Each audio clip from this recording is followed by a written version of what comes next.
ನ್ಯಾಯಕ್ಕೆ ಹೋಗ್ತಿದಾರಂತೆ ಸೈ ಸಂಜೆಗೆ ಅದು ಇವ್ರಂತೆ ಆಗತ್ತೆ ನ್ಯಾಯ ಅನ್ನೋದಾರೆ ಬಲ್ಬಾಗ್ ತಿರ್ಗಮ್ಮ ಇಲ್ಲ ಕಷ್ಟ ಇದೆ ಅನ್ನೋದಾದ್ರೆ ಎಡಬಾಗ್ ತಿರುಗಿ ತಾಯಿ.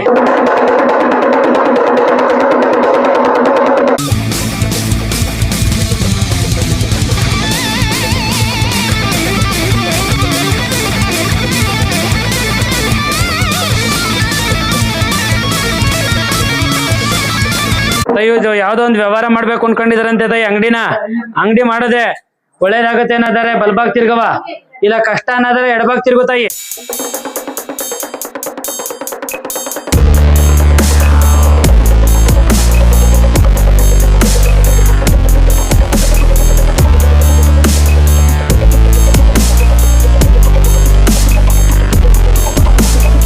ವೀಕ್ಷಕರು ನೋಡ್ತಾ ಇರ್ತಾರೆ. ಈಗ ವೀಕ್ಷಕರು ನೋಡ್ಬೇಕಂದ್ರೆ ಬೇಕು ಅಂದ್ರೆ ಇವರೇ ತಿರುಗಿಸ್ತಾರೆ ಅಥವಾ ಇವರೇ ಎಡಗಡೆಗೆ ಬಲಗಡೆಗೆ ಅವ್ರ ಮಕ್ಕ ನೋಡಿ ತಿರುಗಿಸ್ತಾರೆ ಅಂತ ಹೇಳ್ತಾರೆ. ಅವರೇ ಬಂದು ಇಟ್ಕೋಬಹುದು ಸರ್, ಯಾರು ಬಂದ್ರೆ ಡೌಟ್ ಇರೋರು ಬಂದು ಎತ್ಕೋಬಹುದು ಸರ್. ಹಾ, ಈಗ ಅವ್ರ ಕಡೆ ಯಾರ ಕಡೆ ಬರ್ತಾರೋ ಅವ್ರ ಕಡೆ ಮಾಡ್ತಾರೆ ಎತ್ಕೋಬಹುದು ಸರ್. ಹಾ, ನಿಮ್ಮ ಹೆಸರು ಅಂದ್ರೆ? ಮುರಳಿ ಸರ್. ಮುರಳಿ. ಇಲ್ಲಿಗೆ ಎಷ್ಟು ವರ್ಷದಿಂದ ಬರ್ತಾ ಇದ್ದೀರಿ? ನಾವು 1 ವರ್ಷದಿಂದ ಬರ್ತಾವಿ. ಏನ್ ಒಳ್ಳೇದಾಗಿದೆ ಇಲ್ಲಿ ಬಂದ್ಮೇಲೆ? ಒಳ್ಳೇದಾಗದೆ ಯಾವ ರೀತಿ ಏನ್ ಒಳ್ಳೇದಾಗಿದೆ ಅಂತ ಹೇಳ್ಬೋದಾ? ನಮ್ಮ ಮಕ್ಕಳಿಗೆಲ್ಲ ಒಳ್ಳೇದಾಗದೆ, ಅದಕ್ಕೆ ನಾವು ಬರ್ತಾ ಇದ್ವಿ. ಹಾಯ್, ಹಲೋ, ನಮಸ್ಕಾರ. ನಾನ್ ನಿಮ್ಮ ರಾಯರ್ ಭಕ್ತ ಶಿವಕುಮಾರ. RBS 666 ಚಾನಲ್ಗೆ ಸ್ವಾಗತ, ಸುಸ್ವಾಗತ. ನಾನಿವತ್ತು ಬೆಂಗಳೂರು ದಕ್ಷಿಣ ಜಿಲ್ಲೆ ಚನ್ನಪಟ್ಟಣ ತಾಲೂಕು ವಿರೂಪಾಕ್ಷಿಪುರ ಹೋಬಳಿ ಜೆ ಬ್ಯಾಡರಳ್ಳಿ ಗ್ರಾಮಕ್ಕೆ ಬಂದಿದ್ದೀನಿ.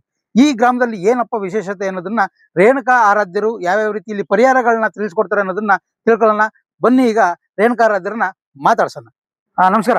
ನಮಸ್ಕಾರ. ನಿಮ್ಮ ಹೆಸರು? ರೇಣುಕಾ ಆರಾಧ್ಯರು ಅಂತಿದೆ. ಈ ಕ್ಷೇತ್ರ ಅಡ್ರೆಸ್ ಒಂದ್ ಸ್ವಲ್ಪ ಫಸ್ಟ್ ಹೇಳ್ಬಿಡಿ ನೀವು. ಇದು ಬೆಂಗಳೂರು ದಕ್ಷಿಣ ಜಿಲ್ಲೆ ಚನ್ನಪಟ್ಟಣ ತಾಲೂಕು.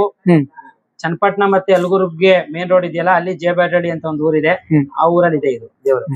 ಇಲ್ಲಿಗೆ ಬರುವಂತ ಭಕ್ತಾದಿಗಳಿಗೆ ಈ ಎಡಗಡೆ ಬಡಗಡೆ ತಿರುಗುವಂತದ್ದು ಏನೇನಕ್ಕೆ ಎಡಗಡೆ ಕೊಡುತ್ತೆ, ಏನೇನಕ್ಕೆ ಬಲಗಡೆ ಕೊಡುತ್ತೆ, ಅದ್ರ ಬಗ್ಗೆ ತಿಳ್ಸ್ಕೊಬಿಡಿ. ಅವ್ರು ಕೇಳಿರುವಂತ ಪ್ರಶ್ನೆ ಒಳ್ಳೇದಾಗತ್ತೆ ಅನ್ನೋದಾದ್ರೆ ಬಲಭಾಗ ತಿರುಗಿಸ್ತದೆ, ಅಥವಾ ಕೇಳಿರುವಂತದ್ದು ಆಗೋದಿಲ್ಲ ಅನ್ನೋದಾದ್ರೆ ಎಡಭಾಗ ತಿರುಗಿ ಉತ್ತರ ಹೇಳ್ತದೆ ತಾಯಿ. ಈಗ ಎಡಭಾಗ ಕೊಟ್ಟಿರುತ್ತಲ್ಲ, ಅದು ಖಂಡಿತವಾಗಿ ಕೆಟ್ಟದೇ ಆಗಿದೆ ಅಂತ ಅರ್ಥನಾ, ಅಥವಾ ಆಗೋದಿಲ್ಲ ಅಂತ ಹೇಳಿರುತ್ತೆ. ಏನಾದ್ರು ತಾಯಿಗೆ ಅರಕೆ ಹೊತ್ಕೊಂಡ್ರೆ ಕೆಲವೊಂದು ಅವು ಕೂಡ ಆಗುವಂತದ್ದು ಸಾಕಷ್ಟು ಉದಾಹರಣೆಗಳಿದೆ.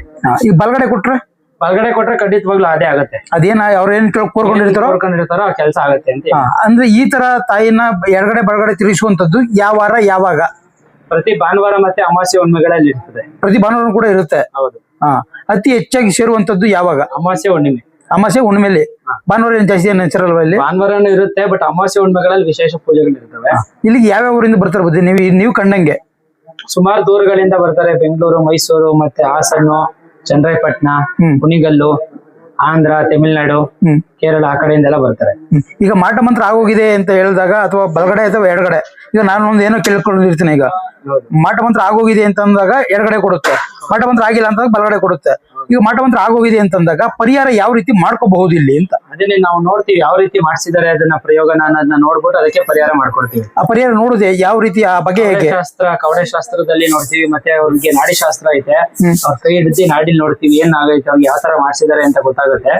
ಅದಾದ್ಮೇಲೆ ಅದ್ರ ತಕ್ಕಂತ ಪರಿಹಾರಗಳನ್ನ ಮಾಡ್ಕೊಡ್ತೀವಿ. ಅಂದ್ರೆ ಈಗ ಕೆಲವರು ಈಗ ಈಗ ದೂರದಿಂದ ಬಂದ್ಬಿಟ್ಟಿರ್ತಾರೆ. ಈಗ ಎಡಗಡೆ ಆಗೋಗಿರುತ್ತೆ, ನೀವು ಒಂದು ಕವಡೆ ಶಾಸ್ತ್ರ ಹೇಳಿರ್ತೀರಿ, ಇಂಥ ದಿನ ನೀವು ಈ ತರ ಪರಿಹಾರ ಮಾಡ್ಕೋಬೇಕು ಅಂತ ಹೇಳಿರ್ತೀರ. ಹೌದು. ಎಷ್ಟು ವಾರದಲ್ಲಿ ಪರಿಹಾರ ಮಾಡ್ಕೋಬಹುದು? ಅವ್ರ ಸಮಸ್ಯೆ ಮೇಲೆ ನಿರ್ಧಾರ ಆಯ್ತದ, ಅದು ಎಷ್ಟು ದಿನದಲ್ಲಿ ಆಗುತ್ತೆ ಅನ್ನೋದು. ಸಣ್ಣ ಪುಟ್ಟ ಸಮಸ್ಯೆಗಳಾದ್ರೆ ಒಂದೇ ವಾರದಲ್ಲಿ, ಒಂದೇ ದಿನದಲ್ಲಿ ಅಥವಾ 3 ದಿನದಲ್ಲಿ ಆಗೋಗ್ಬಿಡುತ್ತೆ. ಜಾಸ್ತಿ ಸಮಸ್ಯೆಗಳಿತ್ತು ಅಂದ್ರೆ, ಅವ್ರಿಗೆ ಜಾಸ್ತಿ ನೆಗೆಟಿವ್ ಇತ್ತು ಅಂತಂದ್ರೆ ಸ್ವಲ್ಪ ಲೇಟ್ ಆಗುತ್ತೆ. ಅಂದ್ರೆ ಲೇಟ್ ಅಂದ್ರೆ ಎಷ್ಟು ದಿನದಲ್ಲಿ ಆಗ್ಬಹುದು? ದಿನ 48 ದಿನದಲ್ಲಿ ಆಗುತ್ತೆ. ಮಿನಿಮಮ್ ಅಂದ್ರೆ 48 ದಿನದೊಳಗೆ ಆಗೇ ಆಗುತ್ತೆ. ಈಗ ಆಗಿರುವಂತದ್ದು, ಈಗ ನೀವು ಎಷ್ಟು ವರ್ಷದಿಂದ ನೀವು ಪೂಜೆ ಮಾಡ್ತಿರುವಂತದ್ದು? ನಾವು ಪೂಜೆಯನ್ನ ಸುಮಾರು ನಮ್ ತಂದೆಯವರೆಲ್ಲ ಮಾಡ್ತಿರೋ 40 ವರ್ಷದಿಂದ. ಈಗ ನೀವು ಮಾಡ್ತಾ ಇರೋದು ಒಂದು 6 ವರ್ಷದಿಂದ ಮಾಡ್ತೀವಿ. 6 ವರ್ಷದಿಂದ ಎಷ್ಟು ಜನಕ್ಕೆ ಒಳ್ಳೇದಾಗಿದೆ ಬುದ್ಧಿಲ್ಲಿ? ಲೆಕ್ಕ ಇಲ್ಲ, ಅದನ್ನ ಹೇಳಕ್ಕೆ ಆಗಲ್ವಲ್ಲ. ಎಲ್ಲ ಒಳ್ಳೇದಾಗಿದೆ ಇಲ್ಲಿ. ಒಂದು 85% ಒಳ್ಳೇದು ಅದೇ ಆಗುತ್ತೆ. ಸರ್ ನಮಸ್ಕಾರ. ನಮಸ್ಕಾರ ಸರ್. ನಿಮ್ಮ ಹೆಸರು? ಮುರಳಿ ಅಂತ ಸರ್. ಯಾವ್ರವರು? ಚನ್ನಪಟ್ಟಣ ಸರ್. ಈಗ ಎಷ್ಟನೇ ವರ್ಷದಲ್ಲಿ ಬರ್ತಾ ಇದ್ರಿ? ಎಷ್ಟೆಲ್ಲ ಬರ್ತಾ ಇದ್ರಿ? ಇದು ಒಂದು 6-7 ಸಲ ಹೋಗ್ತೀವಿ ಸರ್. 6 ಸಲ ಬರ್ತಾ ಇದ್ವಿ. ಅಂದ್ರೆ ಈಗ ನೀವು ತಿರ್ಗ್ಬೇಕು, ಎಡಗಡೆ ಆಗಲಿ ಬಲಗಡೆ ತಿರ್ಗ್ಬೇಕು ಅಂತಂದಾಗ ನಿಮ್ಗೆ ಯಾವ ತರ ಆಗುತ್ತೆ ಅಂತ? ಸರ್ ಇದು ಅಮ್ಮನೇ ತಿರ್ಸ್ತದೆ ಸರ್. ಈ ಕಡೆ ಈ ಕಡೆ ಕತ್ತ ತಿರ್ಸ್ತದೆ ಸರ್. ಈ ಕಡೆ ಈ ಕಡೆ ತಿರ್ಸ್ತದೆ ಸರ್. ನಿಮ್ಗೆ ಗೊತ್ತಾಗುತ್ತೆ ಯಾವ ಕಡೆ ತಿರ್ಗಿಸ್ತದೆ ಅಂತ ಗೊತ್ತಾಗುತ್ತೆ. ನಾವ್ ಎಷ್ಟೇ ಟೈಟ್ ಆಗಿ ಇಟ್ಕೊಂಡ್ರೇನು ನಾವು ಅಷ್ಟು ಹೋಗಲ್ಲ ಸರ್, ದೇವರೇ ತಿರ್ಸ್ತದೆ ಸರ್. ಈಗ ವೀಕ್ಷಕರು ನೋಡ್ತಾ ಇರ್ತಾರೆ. ಈಗ ಅಲ್ಲಿ ವೀಕ್ಷಕರು ನೋಡ್ಬೇಕಂದ್ರೆ ಬೇಕು ಅಂದ್ರೆ ಇವರೇ ತಿರುಗಿಸ್ತಾರೆ ಅಥವಾ ಇವರೇ ಎಡಗಡೆಗೆ ಬಲಗಡೆಗೆ ಅವ್ರ ಮಕ್ಕ ನೋಡಿ ತಿರುಗಿಸ್ತಾರೆ ಅಂತ ಹೇಳ್ತಾರೆ. ಸರ್ ಅದು ಸುಳ್ಳು. ಅವರೇ ಬಂದು ಇಟ್ಕೋಬೋದು ಸರ್. ಯಾರು ಬಂದು ಡೌಟ್ ಇರೋರು ಬಂದು ಎತ್ಕೋಬೋದು ಸರ್. ಈಗ ಅವ್ರ ಕಡೆ ಯಾರ ಕಡೆ ಬರ್ತಾರೋ ಅವ್ರ ಕಡೆ ಮಾಡ್ತಾರೆ, ಎತ್ಕೋಬೋದು ಸರ್. ನಿಮ್ಮ ಹೆಸರು ಏನಂದ್ರೆ? ಮುರಳಿ ಸರ್. ಮುರಳಿ ಸರ್, ನಮಸ್ಕಾರ. ನಮಸ್ಕಾರ. ನಿಮ್ಮ ಹೆಸರು? ಸೋಮಶೇಖರ್. ನೀವು ಯಾವ್ರವರು? ಬೆಂಗಳೂರು. ಇಲ್ಲಿಗೆ ಎಷ್ಟು ವರ್ಷದಿಂದ ಬರ್ತಾ ಇದ್ದೀರಿ? ನಾನೊಂದು 6 ತಿಂಗಳಿಂದ ಬರ್ತಾ ಇದ್ದೀನಿ. 6 ತಿಂಗಳಿಂದ ಬರ್ತಾ ಇದ್ದೀರಿ. ಇದು 4ನೇ ಸತಿ ಬರ್ತಾರೆ. ತಿಂಗಳಿಗೆ ಒಂದ್ಸಲ ಬರ್ತೀರಾ, ವಾರಕ್ಕೆ ಒಂದ್ಸಲ ಬರ್ತೀರಾ? ತಿಂಗಳಿಗೆ ಒಂದ್ಸತಿ, ಅಮಾವಾಸ್ಯೆ ನಾವು ಬರ್ತೇವೆ. ಅಂದ್ರೆ ಇದು ಎಷ್ಟನೇ ಸಲ ಬರ್ತಾ ಇರುವಂತದ್ದು? ಇದು 4ನೇ ಸಲ. 4ನೇ ಸಲ. ಅಂದ್ರೆ ಈಗ ಎಡಗಡೆ ಬಲಗಡೆ ತಿರ್ಗಿಸಿದಾಗ ನಿಮ್ಗೆ ಯಾವ ರೀತಿ ಅನಿಸುತ್ತೆ? ಇದು ತಾಯಿನೇ ತಿರ್ಗಿಸೋದು ಅನ್ಸುತ್ತೆ. ಯಾಕಂತ ಹೇಳಿದ್ರೆ ನಾವ್ ಎಷ್ಟೇ ಹಿಡಿದ್ರು ನಾವು ಆಪೋಸಿಟ್ ಡೈರೆಕ್ಷನ್ ಗೆ, ಅಂದ್ರೆ ಇನ್ನೊಂದ್ ಕಡೆಗೆ ನಾವು ತಿರ್ಗಿಸ್ಲಿಕ್ಕೆ ಟ್ರೈ ಮಾಡಿದ್ರು ಅದು ಆ ಕಡೆಗೆ ಇಳ್ಕೊಂಡು ಹೋಗ್ತಾರೆ. ಸೊ ನಾವು ಏನು ಮಾಡುವಂತದಿಲ್ಲ ಅದ್ರಲ್ಲಿ. ಯಾಕಂದ್ರೆ ನಾನು ಫಸ್ಟ್ ದಿನಾನು ನಾನು ಬಂದಾಗ ಮೊದಲನೇ ಸಾರಿ ನಾನು ತಾಯಿನ ಎತ್ಕೊಂಡಿದ್ದೆ. ಸೊ ಅವತ್ತೂನು ನಾನು ಅನ್ಕೊಂಡಿದ್ದೇನಂದ್ರೆ ಇದು ನಾವೇ ತಿರುಗಿಸ್ತಾ ಇರೋದು ಅಂತಾನೆ ನಾನು ಅನ್ಕೊಂಡು ನಾನು ತಿರ್ಗ್ ಮಾಡ್ತಾ ಇರೋದು. ಬಟ್ ಅವತ್ತು ನನ್ಗೆ ಗೊತ್ತಾಗಿದೆ ಏನಂದ್ರೆ ನಾವು ಏನು ತಿರುಗಿಸ್ತಾ, ಯಾಕಂದ್ರೆ ಇವಾಗ ನಾನ್ ತಿರ್ಗಿಸ್ಬೋದು, ಬೇರೆಯವ್ರು ತಿರ್ಗಿಸಕ್ ಆಗಲ್ಲ ಅಲ್ಲ. ಈಗ ಎಷ್ಟು ನಂಬಿದ್ರಿ ಈಗ ಅವ್ರನ್ನ? ನಾನು ತುಂಬಾನೇ ನಂಬಿದ್ದೀನಿ. ನಮ್ಗೆ ತಾಯಿ ನಡ್ಸ್ಕೊಂಡ್ ಬರ್ತಾ ಇದಾರೆ, ಕೇಳಿದ್ ಮಾಡ್ಕೊಂಡ್ ಬರ್ತಾ ಇದಾರೆ.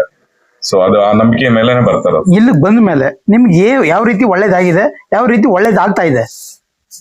ಒಳ್ಳೇದಂದ್ರೆ ಎಲ್ಲಾ ರೀತಿಯಲ್ಲೂ ನಾನು ಅಂದ್ರೆ ಜೀವನದಲ್ಲಿ ಸ್ವಲ್ಪ ಕಷ್ಟಗಳಿತ್ತು, ಅದೆಲ್ಲ ನಿವಾರಿಸ್ಕೊಟ್ಟಿದ್ದಾರೆ. ಸೊ ಇನ್ನ ಒಳ್ಳೆ ರೀತಿಯಾಗಿ ನಡ್ಸ್ಕೊಂಡು ಹೋಗ್ತಾ ಇದೆ ಇವಾಗ. ಆಕ್ಚುಲ್ ಆಗಿ ನಾನು ಅನ್ಕೊಂಡಿದ್ದು ಪ್ರಕಾರವಾಗಿ ನಡೀತಾ ಇದೆ. ಪ್ಲಸ್ ನನ್ಗೆ ಬೇರೆ ತರ ಕಷ್ಟಗಳಿತ್ತು, ಅಂದ್ರೆ ಬೇರೆ ತರ ಏನೋ ಪ್ರಯೋಗಗಳಿಂದ ಇದಾಗಿತ್ತು, ಅದು ಕೂಡ ಕ್ಲಿಯರ್ ಮಾಡ್ಕೊಟ್ಟಿದ್ದಾರೆ ಅಮ್ಮ. ಹಾಗಾಗಿದೆ. ಅಂದ್ರೆ ಈಗ ಎಲ್ಲ ಎಷ್ಟು ಭಾರ ಇದೆ ತಾಯಿ? ಮಾತಾಡಿ, ಎಲ್ಲ ಇಬ್ರು ಮಾತಾಡ್ಬೋದು. ಭಾರ ಇದ್ದಾರೆ. ಎಷ್ಟಿದೆ ಅಮ್ಮಮ್ಮ ಅಂದ್ರೆ ಎಷ್ಟಿರ್ಬೋದು? 60-70 kg ಅಷ್ಟು ಅನ್ಸುತ್ತೆ. ಯಾಕಂದ್ರೆ ನಾನು ಫಸ್ಟ್ ದಿನ ಎತ್ಕೊಂಡಾಗ್ಲೂ, ನೀವು ಫಸ್ಟ್ ಟೈಮ್ ಎತ್ಕೊಂಡಾಗ ನಿಮ್ಗೆ ಭಾರ ಅನ್ಸಲ್ಲ. ಬಟ್ ತಾಯಿನ ಆಹ್ವಾನ ಮಾಡಿಸ್ತಾರಲ್ಲ, ಅವಾಗ ನಿಮ್ಗೆ ಭಾರ ಅನ್ಸುತ್ತೆ. ಫಸ್ಟ್ ಎತ್ಕೊಂಡಾಗ ಲೈಟ್ ಆಗೇ ಇರುತ್ತೆ. ನಿಮ್ಗೆ ಜಾಸ್ತಿ ಅನ್ಸಲ್ಲ, ಒಂದು 20-25 kg ಅನ್ಸ್ಬೋದು. ಆದ ನಂತರ ಒಂದು 60-70 kg ನಿಮ್ಗೆ ಅನ್ಸ್ಬಿಡುತ್ತೆ. ಅಂದ್ರೆ ಇಲ್ಲಿ ಬಂದ್ರೆ ಎಲ್ಲ ಪ್ರತಿಯೊಬ್ಬರಿಗೂ ಒಳ್ಳೇದಾಗತ್ತೆ ಅಂತ ನೀವು ಹೇಳ್ತೀರಾ? ಖಂಡಿತವಾಗ್ಲು. ಧನ್ಯವಾದಗಳು. ಇದನ್ನ ಏನಕ್ಕೆ ವೀಕ್ಷಕರಿಗೆ ಹೇಳಿದೆ ಅಂತಂದ್ರೆ, ಕೆಲವರು ನಂಬ್ತಾರೆ 80% ಬರೀ ಇದನ್ನ ಫ್ರಾಡ್ ಅಂತ ಹೇಳ್ತಾರೆ. ಅದನ್ನ ಖಂಡಿತವಾಗಿ ಇಲ್ಲಿ ಬಂದು ಒಂದ್ಸಲ ನೀವು ಕೂಡ ಅನುಭವ ಪಡೆದ್ರೆ ಮಾತ್ರ ಇದರ ದೇವಿಯ ಮಹಿಮೆ ಏನು ಅನ್ನೋದನ್ನ ನಿಮ್ಗೂ ಕೂಡ ತಿಳ್ಕೊಬಹುದು. ಅಮ್ಮ ನಮಸ್ಕಾರ. ನಮಸ್ಕಾರ. ನಿಮ್ಮ ಹೆಸರು? ಅಂಕಲಕ್ಷ್ಮಿ. ಯಾವ್ರವ್ರು? ನಾವು ಒಲೆಮರದೊಡ್ಡಿ. ಇಲ್ಲಿಗೆ ಎಷ್ಟು ವರ್ಷದಿಂದ ಬರ್ತಾ ಇದ್ದೀರಿ? ನಾವು 1 ವರ್ಷದಿಂದ ಬರ್ತಾವಿ. ಏನ್ ಒಳ್ಳೇದಾಗಿದೆ ಇಲ್ಲಿ ಬಂದ್ಮೇಲೆ? ಒಳ್ಳೇದಾಗದೆ. ಯಾವ ರೀತಿ ಏನ್ ಒಳ್ಳೇದಾಗಿದೆ ಅಂತ ಹೇಳ್ಬೋದಾ? ನಮ್ಮ ಮಕ್ಕಳಿಗೆಲ್ಲ ಒಳ್ಳೇದಾಗದೆ, ಅದಕ್ಕೆ ನಾವು ಬರ್ತಾ ಇದ್ವಿ. ಎಲ್ಲ ನೀವು ಬಂದು ಇಲ್ಲಿ ಫಸ್ಟ್ ಏನ್ ಕೇಳ್ಕೊಂಡ್ರಿ ಇಲ್ಲಿಗೆ? ನಮ್ಮ ಮಕ್ಕಳಿಗೆ ಒಳ್ಳೇದಾಗಬೇಕು, ನಮ್ ಕುಟುಂಬಕ್ಕೆಲ್ಲ ಚೆನ್ನಾಗಿರ್ಬೇಕು ಅಂತ ನಾವು ಕೇಳ್ಕೊಂಡು ಇಲ್ಲಿ ಬಂದ್ಮೇಲೆ ಒಳ್ಳೇದಾಯ್ತಾ? ಒಳ್ಳೇದಾಯ್ತು. ಎಷ್ಟು ನಂಬಿದ್ರಿ ಈಗ ತಾಯಿನ? ತಾಯಿ ನೆಮ್ಕೊಂಡೋದಕ್ಕೆ ತಾನೇ ಬಂದಿರೋದು. ಯಾವ್ದೋ ಒಂದು ವ್ಯವಹಾರ ಮಾಡ್ಬೇಕು ಅನ್ಕೊಂಡಿದಾರಂತೆ ತಾಯಿ. ಅಂಗಡಿ ಮಾಡಿದ್ರೆ ಒಳ್ಳೇದಾಗತ್ತೆ ಅನ್ನೋದಾರೆ ಬಲ್ಬಾಗ್ ತಿರ್ಗವ, ಇಲ್ಲ ಕಷ್ಟ ಅನ್ನೋದಾರೆ ಎಡಬಾಗ್ ತಿರ್ಗೋ ತಾಯಿ.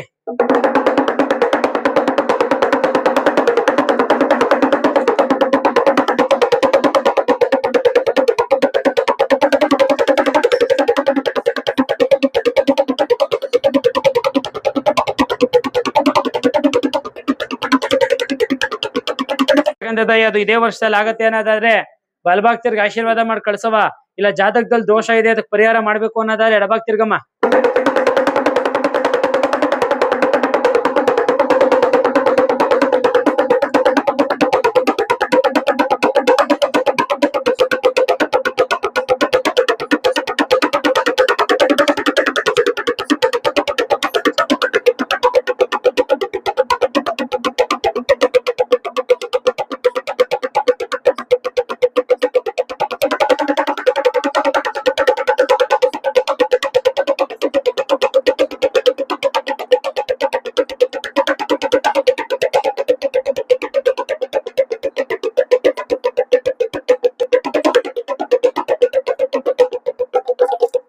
ದೋಷ ಐತಂತೆ ಪರಿಹಾರ ಮಾಡ್ಸೋದಾಗತ್ತೆ.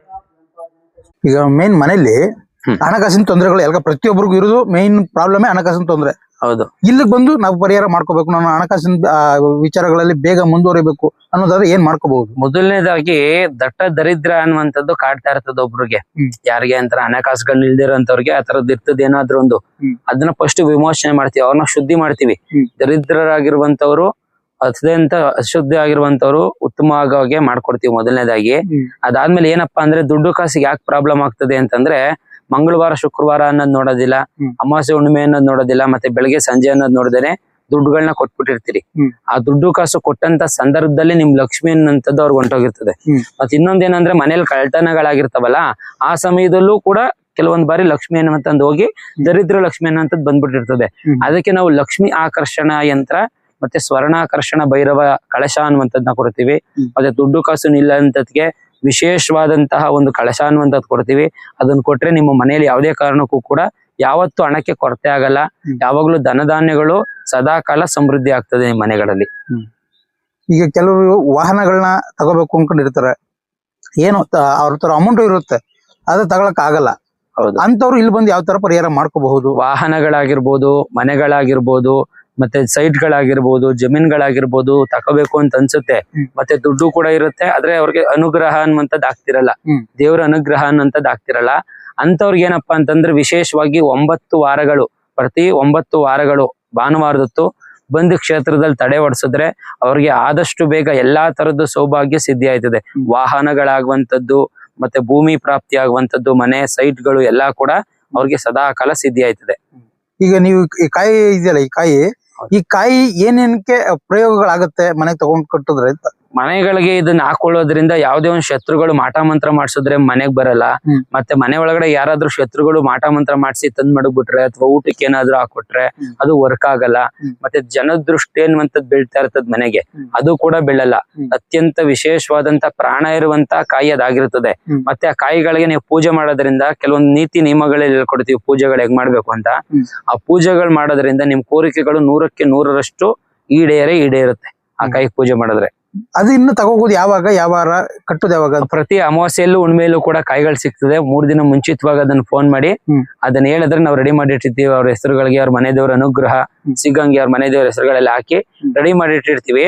ಅದನ್ನ ಅವ್ರು ಕಟ್ಟೋದ್ರಿಂದ ತುಂಬಾ ವಿಶೇಷವಾದಂತ ಲಾಭ ಆಗ್ತದೆ ಅವ್ರಿಗೆ. ಅಂದ್ರೆ ಅದಕ್ಕೆ ಎಷ್ಟು ದಿನ ಪೂಜೆ ಮಾಡ್ಬೇಕು ಸರ್? ಅದಕ್ಕೆ 9 ದಿನಗಳ ಕಾಲ ಅಂದ್ರೆ ನಾನ್ ವೆಜ್ ಮಾಂಸ ಮಡ್ಡಿ ಮಾಡ್ದಂಗೆ ಪೂಜೆ ಮಾಡ್ಬೇಕಾಗ್ತದೆ.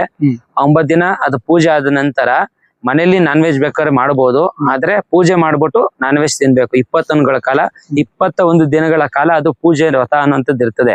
ಅದಾದ್ಮೇಲೂ ಕೂಡ 21 ದಿನ ಆದ್ಮೇಲೂ ಕೂಡ ವಾರಕ್ಕೊಂದ್ಸಲ 2 ಸಲ ಮನೇಲಿ ಪೂಜೆ ಮಾಡ್ತಿರಲ್ಲ, ವಾರ ಅನ್ನೋಂಥದ್ದು ಮನೇಲಿ ಮಾಡಿದಾಗ ಅದಕ್ಕೂ ಕೂಡ ಗಂಧದ ಕಡೆ ಹೊಗೆ ಅನ್ನೋಂಥದ್ದು ಕೊಟ್ರೆ ಅತ್ಯಂತ ಶುಭವಾಗಿ ಮತ್ತೆ ಶಕ್ತಿ ಅನ್ನುವಂಥದ್ದು ಜಾಸ್ತಿ ಆಯ್ತಾ ಇರ್ತದೆ ಕಾಯಿಗೆ. ನೀವು ಎಷ್ಟು ಗಂಧದ ಕಡೆ ಹೊಗೆ ಕೊಡ್ತೀರೋ ಅಷ್ಟು ಶಕ್ತಿ ಜಾಸ್ತಿ ಆಗುತ್ತೆ ಅದಕ್ಕೆ. ಅಂದ್ರೆ ಈಗ ಕಾಯಿ ಪರ್ಮನೆಂಟ್ ಆಗಿ ಕಟ್ಕೋದ ಇಲ್ಲ ಏನೋ ಅದನ್ನ ಇಷ್ಟು ದಿನ ಅಂತ ಅದು ಬಂದು ಕಾಯಿಯಲ್ಲಿ ಎಳ್ನೀರ್ ಎಷ್ಟು ದಿನ ಇರ್ತದೋ ಅಷ್ಟ್ ದಿನದ ಗಂಟ ಅತ್ಯಂತ ಶಕ್ತಿಯುತವಾದದ್ದು ಇರ್ತದೆ ಅಲ್ಲಿ. ನೀವು ಪೂಜೆಗಳು ಕರೆಕ್ಟ್ ಆಗಿ ಮಾಡ್ಕೊಂಡು ಇಟ್ಕೊಂಡ್ರೆ 1 ವರ್ಷದ ತನಕ ಚೆನ್ನಾಗಿರ್ತದೆ ಅದ್ರ ಶಕ್ತಿ. ಪೂಜೆಗಳು ಮಾಡದೇನೆ ವಾರಕ್ಕೊಂದ್ಸಲ 2 ಸಲ ಪೂಜೆಗಳು ಏನಾದ್ರು ಮಾಡ್ಲಿಲ್ಲ ಅಂದ್ರೆ 6-7 ತಿಂಗಳಿಗೆ ಅದ್ರ ಶಕ್ತಿ ಅನ್ನುವಂಥದ್ದು ಹೀನತೆ ಆಗ್ತದೆ. ಈಗ ಅದನ್ನ ನೀವು ಮಾಡಿಸ್ಕೋಬೇಕು ಅಂದ್ರೆ ಮುಂದಾಗಿ ನಿಮ್ಗೆ ಫೋನ್ ಮಾಡಿ ಹೇಳ್ಬೇಕು, ಮುಂಚಿತವಾಗಿ ಫೋನ್ ಮಾಡಿ ಹೇಳ್ಬೇಕು. ಅದನ್ನ ಮಾಡುವಂತ ವಿಧಾನಗಳೇ ತುಂಬಾ ಕಠಿಣವಾಗಿರ್ತದೆ. ಅಂದ್ರೆ ಮರದಿನ ಕೆಳಗೆ ಬೀಳ್ದಿದ್ದಂಗೆ ಕಾಯಿ ತರಿಸ್ಬೇಕು.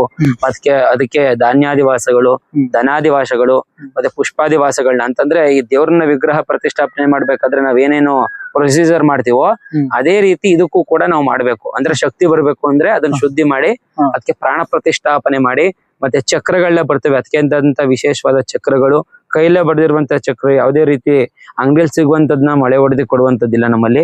ಏನಿದ್ರು ಕೈಯಲ್ಲೇ ಬರ್ದಿ ಪುರಾತನವಾದಂತ ಚಕ್ರಗಳನ್ನ ಬರ್ದಿ ಅದಕ್ಕೆ ಗಿಡಮೂಲಿಕೆಗಳನ್ನೆಲ್ಲ ಹಾಕಿ ಅದಕ್ಕೆ ಶಕ್ತಿ ಅನ್ನುವಂತ ತುಂಬಿ ನಿಮ್ಗೆ ಕೊಡ್ತೀವಿ ಅದನ್ನ. ಅಂದ್ರೆ ಇದನ್ನೆಲ್ಲ ಕಲ್ತಿದ್ದು ನೀವು ಯಾವಾಗ, ಎಲ್ಲಿ? ಸುಮಾರು 12 ವರ್ಷಗಳಿಂದನೂ ಕೂಡ ನಾವು ಮಾಡ್ಕೊಂಡ್ ಬಂದಿದೀವಿ. ನಮ್ ತಾತ ಅವರು ಮಾಡ್ತಾ ಇದ್ರು, ನಮ್ ತಂದೆಯವರ ಅಪ್ಪನೂ ಮಾಡ್ತಾ ಇದ್ರು, ನಮ್ಮ ತಂದೆಯವರ ಮಾವನು ಕೂಡ ಮಾಡ್ತಾ ಇದ್ರು. ವಂಶ ಪರಂಪರೆಯಿಂದ ವಂಶ ಪಾರಂಪರಿಕವಾಗಿ ನಮ್ಮ ವೃತ್ತಿನೇ ಈ ವೃತ್ತಿ. ಅಂದ್ರೆ ಈಗ ಇದ್ರ ಲೊಕೇಶನ್ ಅನ್ಸುತ್ತೆ ನೀವೇ ಹೇಳ್ಬಿಡಿ. ನಮ್ದು ಬಂದು ಜೇಬೇಡಹಳ್ಳಿ ಗ್ರಾಮ ಅಂತೇಳಿ, ಜೇಬೇಡರಹಳ್ಳಿ ಗ್ರಾಮ, ಚನ್ನಪಟ್ಟಣ ತಾಲೂಕು, ಬೆಂಗಳೂರು ದಕ್ಷಿಣ ಜಿಲ್ಲೆಯಲ್ಲಿ ಇರ್ತದೆ. ಸ್ಕ್ರೀನ್ ಮೇಲೆ ಕಾಣ್ತಿರುವಂತ ನಂಬರ್ಗೆ ಕರೆ ಮಾಡಿ ನೀವು ಅಡ್ರೆಸ್ ನ ಬೇಕಾದ್ರೆ ಮತ್ತೊಮ್ಮೆ ಕನ್ಫರ್ಮ್ ಮಾಡ್ಕೋಬಹುದು, ಮತ್ತೆ ಲೊಕೇಶನ್ ಬರ್ತದೆ. ಸ್ಕ್ರೀನ್ ಮೇಲೆ ಕಾಣಿಸ್ತಾ ಇರುವಂತ ನಂಬರ್ಗೆ ಅಂತ ಮೆಸೇಜ್ ಮಾಡಿದ್ರೆ ನಮ್ ದೇವಾಲಯದ ಡೈರೆಕ್ಟ್ ಆದಂತ ಲೊಕೇಶನ್ ನಿಮ್ಗೆ ಬರ್ತದೆ. ಅಂದ್ರೆ ಈಗ ಭಾನುವಾರ ಬಂದ್ರೆ ಕಾಯಿ ಏನ್ ತಗೋಂಗಿಲ್ಲ, ಬರೀ ಅವತ್ತು ಪೂಜೆ ಹೋಮಗಳು ಇರುತ್ತೆ. ಪೂಜೆ ಇರುತ್ತೆ, ದೇವ್ರದ್ದು ಪ್ರಶ್ನಾಶಾಸ್ತ್ರ ಇರ್ತದೆ, ತಡೆಗಳು ನೋಡಿತೀವಿ ಭಾನುವಾರದತ್ತು. ಶಾಸ್ತ್ರ ಹೇಳುವಂತದ್ದು ಇರ್ತದೆ, ಕವಡೆ ಶಾಸ್ತ್ರ, ಸಂಖ್ಯಾ ಶಾಸ್ತ್ರ, ತಾಂಬೂಲ ಶಾಸ್ತ್ರ, ಮತ್ತೆ ತಾಳೆಗರಿ ಪ್ರಶ್ನೆ ಎಲ್ಲ ಇರ್ತದೆ. ಅವತ್ತು ಪ್ರಶ್ನೆ ನೀವು ಕೇಳ್ಕೊಂಡು ಹೋಗ್ಬಿಟ್ಟು ಒಂದ್ ಡೇಟ್, ಅಮಾವಾಸ್ಯೆಗೋ ಹುಣ್ಮೆಗೋ ಒಂದ್ ಡೇಟ್ ಕೊಡ್ತೀವಿ. ಆ ಡೇಟ್ ಬಂದು ಪರಿಹಾರ ಮಾಡಿಸ್ಕೊಂಡ್ರೆ ಅತ್ಯಂತ ಶುಭ ನಿಮ್ಗೆ.